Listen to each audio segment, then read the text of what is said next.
This is Future Tense.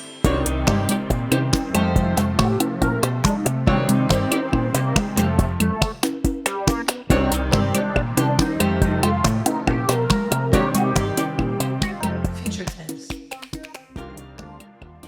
Welcome to Future Tense. My name is Leonor Rothes, and this is a podcast brought by Futura, where we imagine a more conscious, human, and creative futures. In today's episode, we will talk about something that affects us all, education.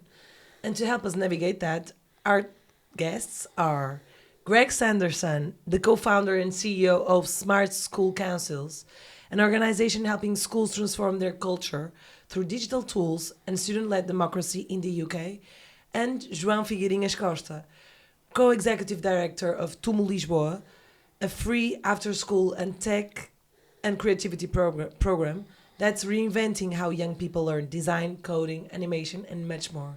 Greg, João, welcome. Hello. Thank you so much. How's it going? Welcome to the show. I'm doing good. How about yourself? Very good, thank you. Nice Very to good. meet you all. All good. Very happy to be here. Well, okay. It's so exciting. We've talked a little bit before, but I want to kick this off by asking you, like, long time ago, not so long time ago, sorry, when we were like 10, 15 at your school, how do you like it? How do you like school? What was something that brought your attention that you're like, I don't like it, or, oh, I really like this? How was it for you guys? Clearly, one in the UK, one in Portugal, so have different like vibes here. Greg, if you want to go first. Yeah, I kind of, I quite liked school. I mean, I was quite a quiet kid. It might surprise you now, but I was quite a quiet kid. And I guess I was from quite like a working class background in the UK. So I never had some sort of revelation that I should be trying to kind of change the world or anything through education.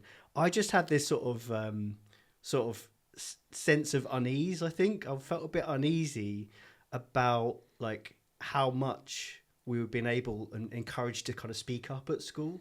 Mm-hmm. So and we'll talk about that some more, I guess. But I sort of really, quite liked it, but didn't really feel like it gave me a lot of the tools that I needed for future life and university and career. So it was okay.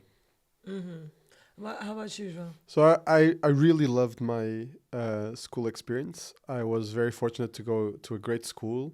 And I did K-12 in the same school. So there was this context where I was really part of the furniture to a certain extent. And I think I usually say that I did everything the school gave me the opportunity to do, and it gave me a lot of opportunities. I took all of them, and that was great. So I was varsity captain of like basketball and football. I did debating club. We did Model United Nations that we set up our own conference for it. Like, and everything was student-led, student-run, student-navigated, like with some support and context from the school and the school system. But so I really had a great experience. There's nothing really I can complain about or feel, oh, that was very wrong, or that was something I think should really be changed. But there's one reflection. It's not something I reflected during that time, I think, to a certain extent perhaps, but probably something I realized more nowadays, which is one thing that really struck me is how clearly students and my peers and my friends, we all learn in different ways. And we all have different like capacities, interests, motivations, all of that. And the system, no matter how good the school is, typically puts you in the box, right? So it's the classroom at that rhythm, at that, like if we're doing maths in a class of 20 or 22, and I actually had fairly small classes compared to typical Portuguese schools, but when you're like 20 to 22 in a class, it is natural that there is a somewhat of a distribution within that class. Some students are faster, some are less fast, some are more inclined for math and logic, some are less, and all of that. So, but just to have like that teacher setting the rhythm at once with the same homework, the same exercises, the same, etc. I mean, with some level of variation, but very little, is something that really kind of was weird in a way.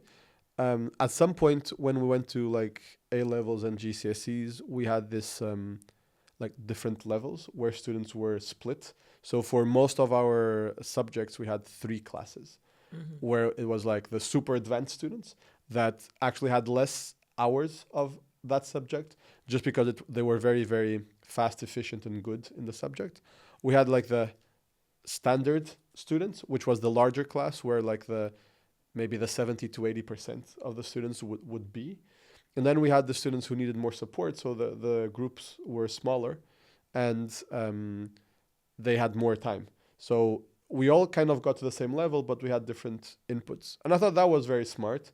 And I thought that was something that would make sense across the school, not just at like the exam level time, but like also before.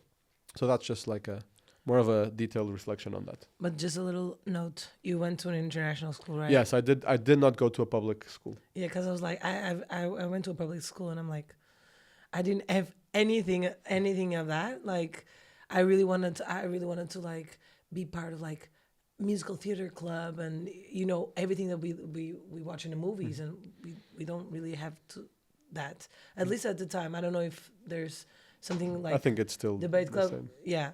But it's funny that you mentioned that. So you Greg mentioned that you felt that there's some skills that or the school was not really preparing you for some things. What should be school preparing kids nowadays for? And Yeah, I guess I didn't really recognise that I had some of those gaps, I think, until I got to university. So I arrived at university after being in like a state school, public school. And it was one of the best universities in the UK, right? And I studied politics because I was always interested in politics. Wow. I grew up in Scotland, so there's lots of interest in politics in Scotland at the time because the Scottish Parliament had just started. And I thought, well, I'm quite good at this. I'm quite interesting, and I arrived at the university, and honestly, you could look around the room. And all the state school kids who'd been to like public school were sitting there like quietly listening, ready to be kind of just like waiting to be heard. And all the kids who'd been to the very best private schools in the UK was standing up, leading, expecting to be heard. And it was kind of like there was a real big gulf between those kids who'd maybe come from poorer backgrounds and those who hadn't. And I guess that really stuck with me because I thought there was something wrong with me. I was like, this is, I honestly thought there was something wrong with me. And it only took the 4 years to realise that actually I was no less smart than any of the students who'd been to the best schools. I just hadn't had that practice at speaking up, had that real inner confidence. And in the state school system, there just was that gap to give young people a voice. And I think coming back to your question is like, well, that's what I think one thing is missing is that there's not enough practice to practice and to experience some of those skills that are so important in life. Whatever you choose to do for your career or work or life or our democracy as well. So, yeah, that's something that I really felt was missing for me. How about you, João? So again, I don't think anything was missing, but to the question of what schools should prepare and what have they been preparing us for, that this has been an ongoing like reflection with my team and people I like, friends, and I think there's multiple answers to that. My version as of today, this might change. I think it's one of these evolving, what is school good for? I think school should be good, and I think this ties very neatly to what Greg just said. School should prepare you to be a citizen at full capacity. That's the primary objective of school. You should come with some level of skills, not necessarily for the job market, but skills to be an autonomous, fulfilled, active, useful to a certain extent human being within society. So the ability to speak up, the ability to, from anything from like literacy across all different literacies and fields to cultural aspects of where you live, to these other like interpersonal skills, to knowing your body and your movement, to understanding how you act and should be within a community and space. Like it's a lot less I do think that all of these like subjects and the preparing for a future, for a next level of academics, I think that's a reasonable and a worthwhile pursuit. But it is not the primary, or should not be the primary, like this skill development. Like, school does not prepare kids for the job market. I don't think that is what schools should prepare kids for. I think it should not be a deterrent. So it should enable that if that is what any given student wants to pursue, but should not be the objective. And when you mean schools, you mean until K-12, yes. I'm talking about that. Okay. I think universities as a whole, universities do have this objective to develop higher order level thinking, to develop a whole set of skills that are much more useful in either a specific career or a specific job, or if it's more broad and more classical studies like politics or economics or law, something like that, to give you like a mental thinking model that allows you to do a portfolio of things. But that, I do not think that is the objective, unless it's vocational school, etc. Sure. But then we're going to too much detail for now. But like, I do think schools, in a nutshell, schools should prepare you to be a fully autonomous, fulfilled citizen who can do whatever you want after school. It's so interesting, isn't it? Because I always sort of reflect on my journey and see the bits that were missing, or the things that I felt I really could have done with that, and try and see what we can do in the school sector to kind of change that. But it sounds like with Usual, your venture and your passion and enthusiasm aren't from a place of you missing out. It's you kind of building what you think should be the next generation of skills. Yes, and it's just before we started, we were like, oh, we built something, or we were working on something as a reflection of what we thought we were missing. In my case, that was the punchline, then I forgot about that. But in my case, it's like, I think I had such a great experience. Not that it was like perfect and all that, but it was overall a very, very balanced, like fulfilling, great experience, that when I look at my friends who didn't have that, that's where I see the gap. So it's a reflection of the gaps I see in other experiences, not necessarily the gaps I see in my experience, because I have that comparison. Yeah. And it's just like, oh, but there are some schools that already operate this way, so why can't all schools operate this way? So I think that's where I was gonna get to. Let's talk a little bit about smart schools and then TUMO. Smart Schools Council focuses a lot on student voice and democracy. Why do you think the democratic participation matters in education? Yeah, I mean, I think it's just so important for young people, like we said, to be able to speak up as part of just their future, their careers, their family lives, their mental health, their democracy in general. And I think where we come at this from is basically saying that schools don't necessarily always have a positive role in supporting that, because definitely from my experience in the UK is that quite often what happens in schools, schools have like a school council or a student voice group or leaders or a small group of pupils who typically put themselves forward or stand for election. And those are the ones who usually get involved, and their voice is the one that get invited in to have a say in school life and participate in school democracy.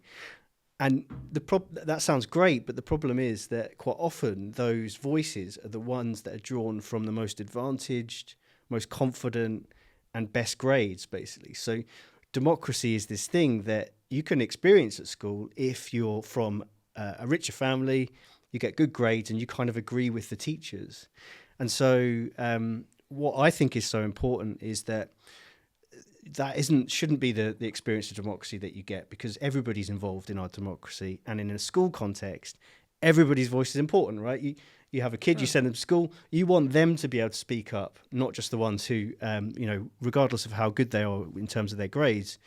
And so I think it's so important that in a school, and this sort of reflects what we do, is to say that everybody's voice is important. Let's give that school a mechanism and make it super easy for them to be able to do that. So that's what we're kind of up to. And how do you make that participation that easy and not just like symbolic exercise? Yeah, so I mean, it took us a long time to work this out, but basically, I think the first part is explicitly saying, actually, we think everybody's voice should be involved, and that's the first stage. Like, we believe everybody's voice is important here in our school, primary school, in a big secondary, whatever type of school it is. Yeah. And then if you accept that, if you think that's a good idea, I think it's a good idea. Then you sort of think, well, how do we make that happen? And so the way that we do it at Smart School Councils, and we work with about 700 schools and like 300,000 young people involved in this now, it's really, the idea is that everybody takes part in typically a weekly or fortnightly short student-led meeting where two students, even from the age of like 5 or 6, so very young children, they stand up and they have their 10 minutes where they are leading their own democratic meeting for sort of 5 or 10 minutes. It's not very short. It's not very long. And that's the part of the day where they're kind of discussing a question across the school to make sure everybody's voice is heard. So I think it's that combination of like, let's say we want to get everybody's voice involved and let's give them like an easy mechanism based on like simple tech just to make it happen. Because, like we can all sit here and say how we should change schools, but teachers are so busy. Yeah. Like teachers are so busy and they're so full up and it's such a stretched sector and, so it needs to be easy. It just needs to be easy. I'm imagining 5-year-olds like, who wants pizza for every day? Me. So nice. So João, let's talk a little bit about TUMO now. TUMO brings a lot of autonomy to people. Is autonomy the new literacy? How do young people learn better when you trust themselves with their learning? It's a great question. I'm not sure if it's the new literacy, but I think it's a very, very relevant ingredient for the learning process itself. I think that students being dependent on very close-knit instructions and not being unable to like navigate when something piques their interest more, I think that's not good for the learning process. So autonomy is a great principle or ingredient for it. I'm not sure if it's the literacy, but I do feel the need for students in the next generation to be brought up in a more autonomous way. And yes, autonomy is is one of our core principles at TUMO. And why do you think people love TUMO young people love the TUMO so much? Like their students, I've been there, they're like radiant, I know that they don't use phones there. Tell us a little bit about that. Yeah, so one, we're very happy that students enjoy TUMO. TUMO is a global network and we have TUMO centers across the world, and this is generally the experience. We have quite large centers in Portugal, and students, like the surveys say that, the focus groups say that, when you observe students, you kind of see that. And I think, I don't really like the general concept. I think everyone attributes different meanings to it, but the fact that it's student-centered in its purest way, in the sense that there's an individual path within a collective. That's how I usually frame it. So there are shared rules, there are shared understandings, there is a shared space, there is shared equipment, there is a shared process, but the three of us would join the same learning group at the same day, come from the same school, and we would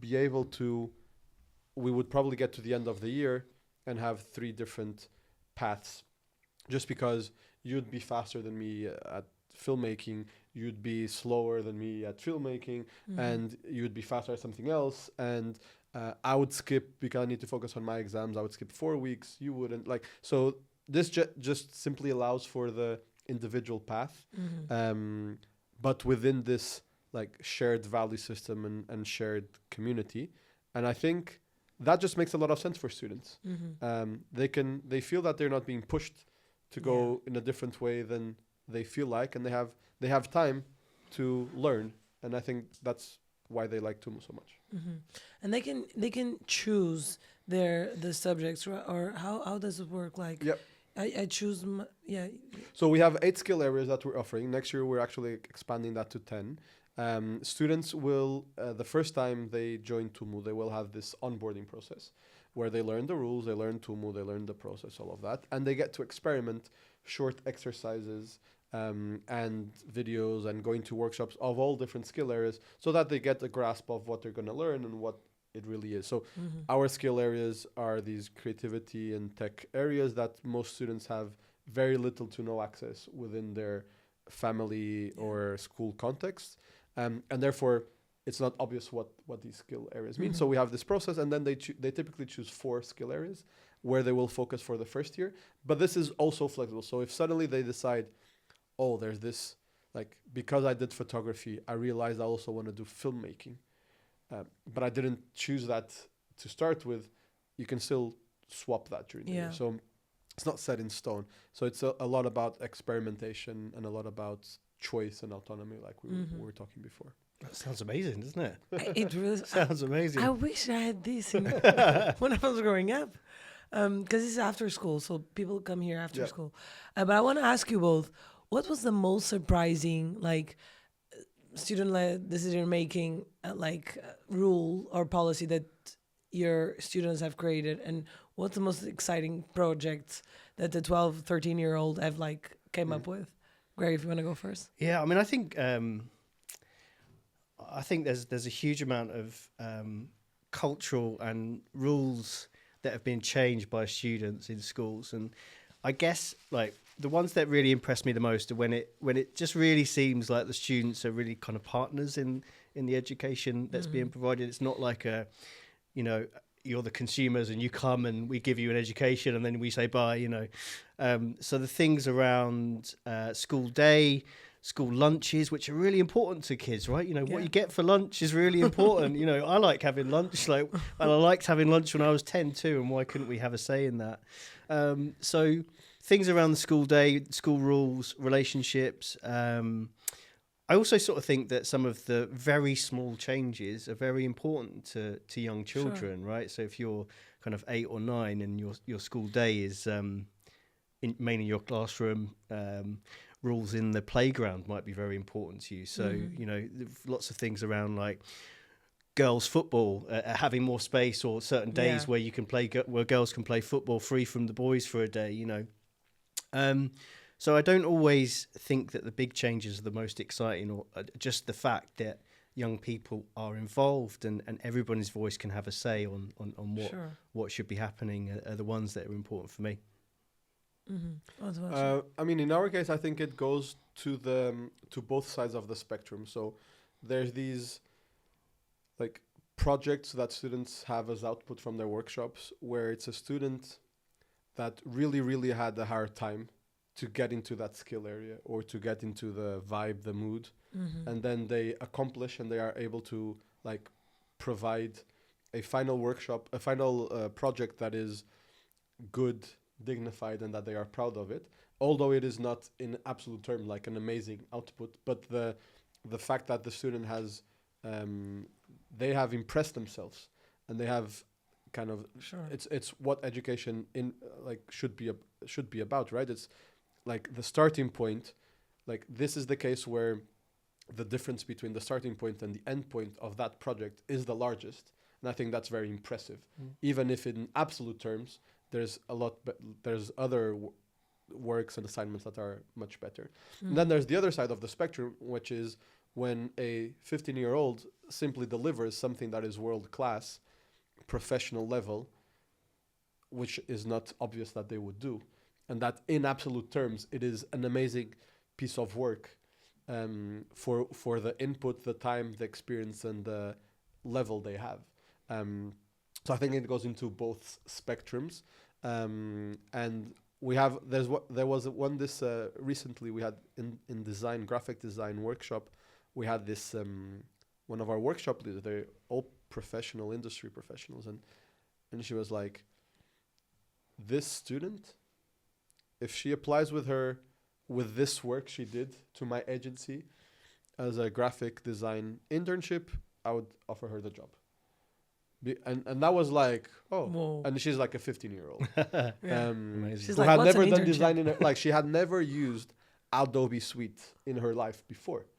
And suddenly after 16 or 32 hours of workshop, very hands-on workshop, etc., like the maturity she brought, the reflection she brought, the engagement she brought was just like amazing. That's amazing. That's incredible. And that's So I think that's the like that side of the spectrum. And then there's these Yeah. students which are like they're crying because they decided to do the workshop, and then just before they're just so anxious about their lack of skill in that skill area that they simply do not want to go into the workshop. And then we somehow convince them to try out, and then they just go from like 0 to 1, and it's great experience, and they're very happy. Yeah. Let's talk about AI. AI, is this your helper? Is this your, like, how is this your enemy? How did it feel for you both? Oh, shall I go first? Or, okay, go for whatever. It's Do you want to go? whatever Yeah, you I'll feel go. I'll comfortable go. with. Yeah, I guess like I feel there's sort of two sides to this. So I run a small charity, right? We're like 8 or 9 people. Having AI and using it well is incredible, right? So sure. from an operational side of things, I'm sure you probably use it a lot in kind of running an organization. It's super helpful.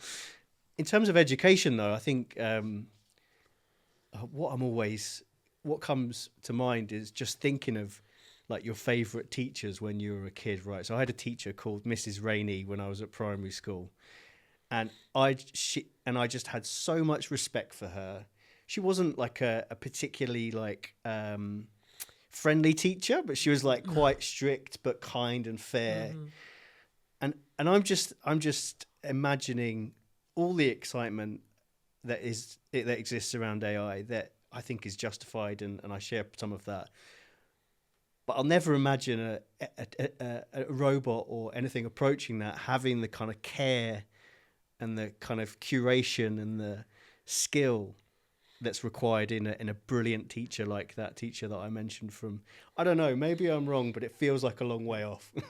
So yeah, I'm part excitement, but respecting the absolute, skill and experience that a great teacher has, I think too. Sure. So I think I stand with Greg on this one as well. With TUMO, given we're a creative technology center, like it is kind of a bigger topic. Sure. There is some level of expectation that we do something around AI that is relevant for students. And what we have started to experiment with is this introduction to AI modules where we take students through the theory of AI. So what is intelligence? What is machine learning? More of a giving them like the discourse, the language, the vocabulary, the basic understanding of what AI is, and like there's some ethical implications. I mean, it's a short module, but it's something we give like as an extra thing, and that has been working quite well. And then we are introducing generative AI as a skill area next year. Just because we do feel that these students, especially the ones approaching more the 16 to 18, etc., learning how to use the tools and the skills in a relevant way with certain guidelines and with a lot of awareness and reflection on how they are using it is a relevant skill. Especially because we're not really sure exactly how AI evolved, but it will probably be part of their daily lives. How do you surely by the end of writing that course, then it's quite difficult to keep it kind of current, right? Because it's just moving so quickly. How do you manage to kind of? Yeah, I think that the way it's developed, I still didn't see the actual program because TUMO is a global network and therefore we have standardized content. But the way that they're approaching all of the meetings we've had so far is, it is in itself a generative content. So there are guidelines in terms of what the process is, but then it is not like there's slides for this. So there are guidelines, but it's mostly about what most people usually call it as a product-thon. So the whole workshop for generative AI is organized in a way where students are building stuff. Okay. So from day one, it's like, oh, there's these tools. These tools are, we're going to use this tool and this tool, one for imaging, one for video, one for text, one for blah, blah, blah. And we will create this. There's a few ideas, or you can come up with your own idea. but let's experiment using these tools. But I mean, the outcome will be very different from each different cohort. Yeah. And I don't think there will be like slides. Yeah. So I think that during 1 year or like 8 cycles of workshops that we typically have during a year, I think that you will have probably 8 different types of output during the year. Yeah, interesting. And we kind of like touched upon on this subject a little bit, but like again, you mentioned like you're teaching now your kids. At TUMO, you're teaching them on these AI skills, and AI. People say that AI is replacing jobs. So what skills are important for the future for the kids to be learning? Greg, I mean, it's something that's. So I would say that the answer is very unsophisticated, to be honest, I think. But the answer is going back to basics. It's critical thinking. It's basic literacy. Like, for me, one of the most pressing and frustrating topics right now is we're in this context where we talk about AI, super advanced technology, etc. But where, if you look at all of the OECD reports on education, basic literacy in math and a native language are falling. So how can students have poor math skills, like poor basic math skills and poor basic Portuguese or English skills, and a concern being AI tools, etc. Like it just doesn't make sense. So anything which is around critical thinking, reasoning, logic, language, and I'm talking about core skill level, not like English literature, is for me what we should be investing more and more time, but also all of these other human skills, right? Emotional intelligence, which, to be honest, it's not because of AI we should invest more. We should have always invested more in that. Sure. But we kind of somehow diverted into these more technical skills. And now I think that when technical skills are of easier access, we should just go back to basics and just have a very, very, very solid foundation in all of these other skills that make us human and make us functioning parts of a society. And those are the examples, I guess. That was a very sophisticated question. I think typically people expect like these, the skills should be, and these are like all of these super like software, blah, blah, blah. Like, I'm just saying like we should learn better Portuguese Less and is English. more, Yeah. Because I guess like given someone looked at your CV or LinkedIn profile, they'd be thinking, this guy's going to come in with like skills first. Yeah. Let's learn about AI. Let's learn about. Let's become developers when we're 10 or 12. But actually, I mean, I totally agree. I mean, it's like that foundation's so important, isn't it? You can't learn how to speak well if you can't read well, and it's such an important foundation for young people to get. And I think the one I would add in, and I think that's there's a move towards this in the UK actually, is about oracy. So being able to explicitly speak up and be able to form an argument, put together a persuasive point on something, disagree with somebody, which is becoming less and less of a skill now, I think, in the world. So yeah, I would put that in as part of that foundation as well. Great, thank you. And what's one thing that young people have taught you today? Like when the young people teach you today, what's one thing? I think that. Sorry, we're doing a little dance each question now, aren't we? I really think that young people teach me just how passionate they are about fairness and equality and the world being a respectful and good place to grow up in. And I think that's stronger than ever. Definitely. And I'm not sure that that's maybe the picture that you get if you read some of the newspapers and the press, that there's really this like widespread apathy. I don't think that's true, but I think there's maybe an apathy with a lot of the kind of traditional ways of or systems or channels that those views are expressed through, like things like political parties and things like that. I just think that there is such a foundation of like young people really caring about stuff more than ever, and that always surprises me when you speak to young people just how passionate they are. Mm-hmm. I mean, my take would be that giving a damn is relevant. Like that caring is relevant. Mm-hmm. That, I mean, it requires a lot more effort to care. But the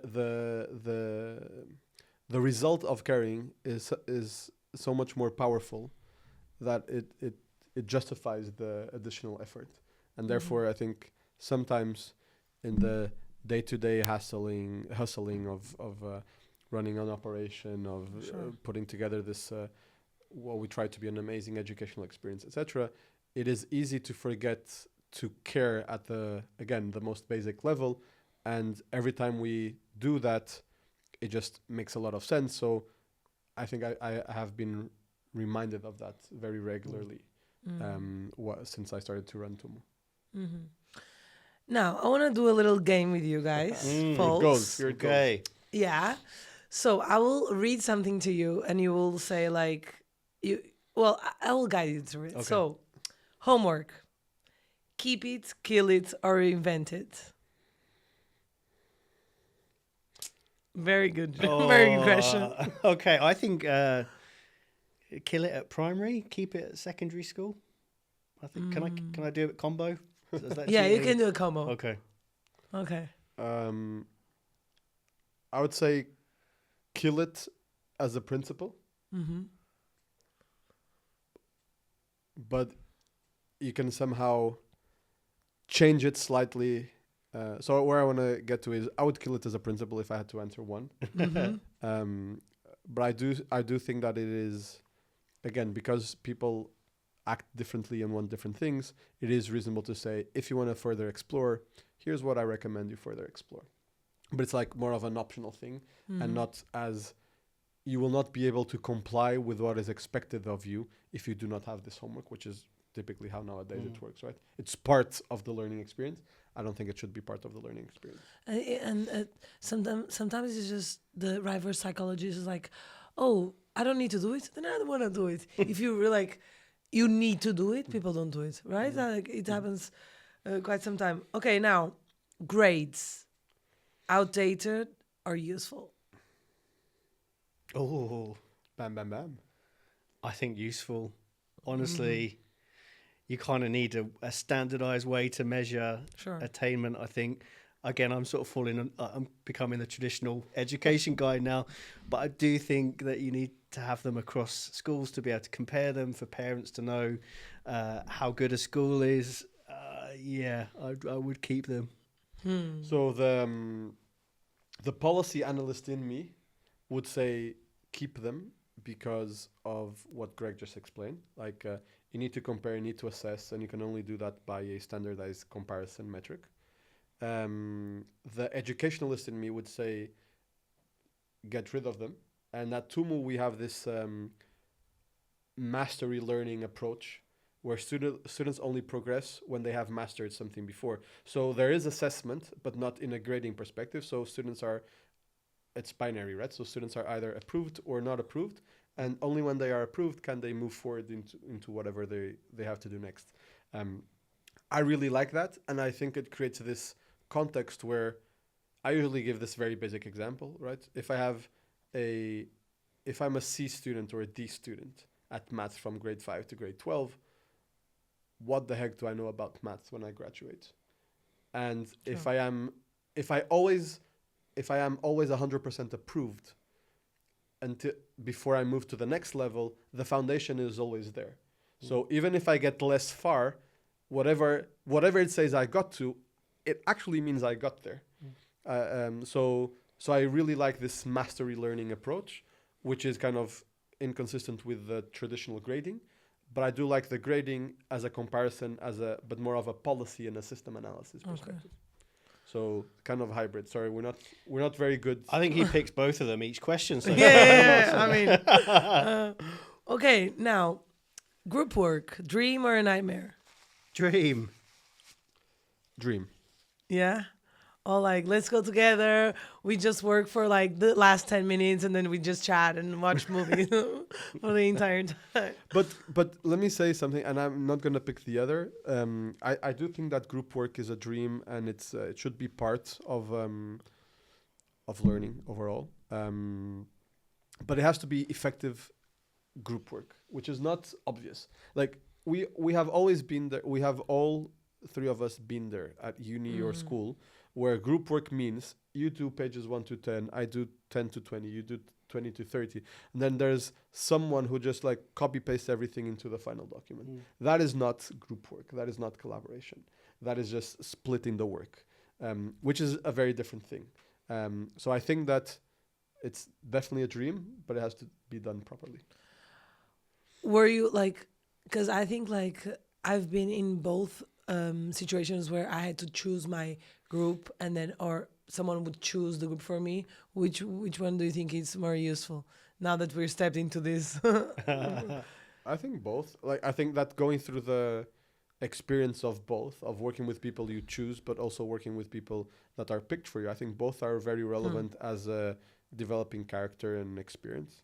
Yeah. Even from a democracy perspective, like Agreed. you don't become activist, or you don't like group with only people you necessarily would go for a beer with. Yeah. And when you leave, when you get a job, you have to work with have a people bunch of colleagues that maybe wouldn't be people that you'd go for a beer with, and you have to make it work, right? Yeah. And that's a real skill. Yeah. Okay, now this is a segment that we do in every episode. It's called What If?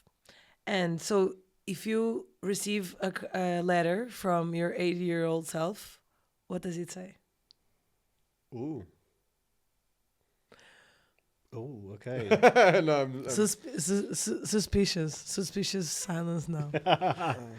80-year-old self. Okay. 80. 80. I heard 8 and was like, sorry. Okay, let me do it again. 80, okay. Okay. If you receive a letter, sorry. So if you receive a letter from your 80-year-old self in the future. Not 18. Not 18. No, not 8, not 18. 80. What does it say? Ooh. Go on, João. This is like an involuntary psychotherapy. I would say, well, hopefully it would say something like, you had a great ride. You tried different things. You're tired, but in a good way. Like, you tried different things, you experimented, some things went well, some things didn't. You hit your head multiple times, but there was a process. And some people were very positively impacted by your presence. It's very basic, but I think it would be something. I would want something like that. That's nice. It's very nice. That's nice, yeah. I guess, I think it would say something about keep going. I think trying to change something socially, which is typically quite complicated, it's quite hard and it takes a while. We're working with lots of schools, hundreds of schools now, but those first sort of 5, 6, 10, 20, it was like it's a real push. It took a long time. And so definitely there's like a keep going, Greg kind of message to this, which isn't the most exciting, but I think it is important. And I think maybe it would also be to keep learning, don't stop, because that journey about that I've gone on about being able to speak up and share what I'm doing, which, as I said, didn't really come naturally to me when I was a kid. I'm still on that. I'm still learning how to do that, and I think that letter would say something about don't ever feel like you've kind of cracked it. Keep putting yourself in new scenarios or things that you might find a bit tricky. Wow. Yeah. Thank you, guys. It's been a lovely conversation. What about you? Yeah. What would your 80-year-old? Oh no! Don't get Can we no. flip It doesn't work like that. It Can doesn't we do work flip like podcast instead of flip classroom? And Well, actually, I was just thinking about that, but I'm not replying because I mean, Okay. it's- Okay. You shouldn't. Well, we can talk about it over beer Okay. Okay. another time. Okay. But it has to become suspicious for everyone. Not suspicious, Okay. like A mystery. yeah, it Okay. should be a mystery because at some point in the podcast I'll have to say it. So and I have to nail the answer. So yeah, thank you so much. It you was for the so invite. inspiring. I think we could be here all day long talking about this. But this is it. Thank you so much. This has been Future Tense. Stay tuned for the next episodes on our socials and see you tomorrow where the future begins.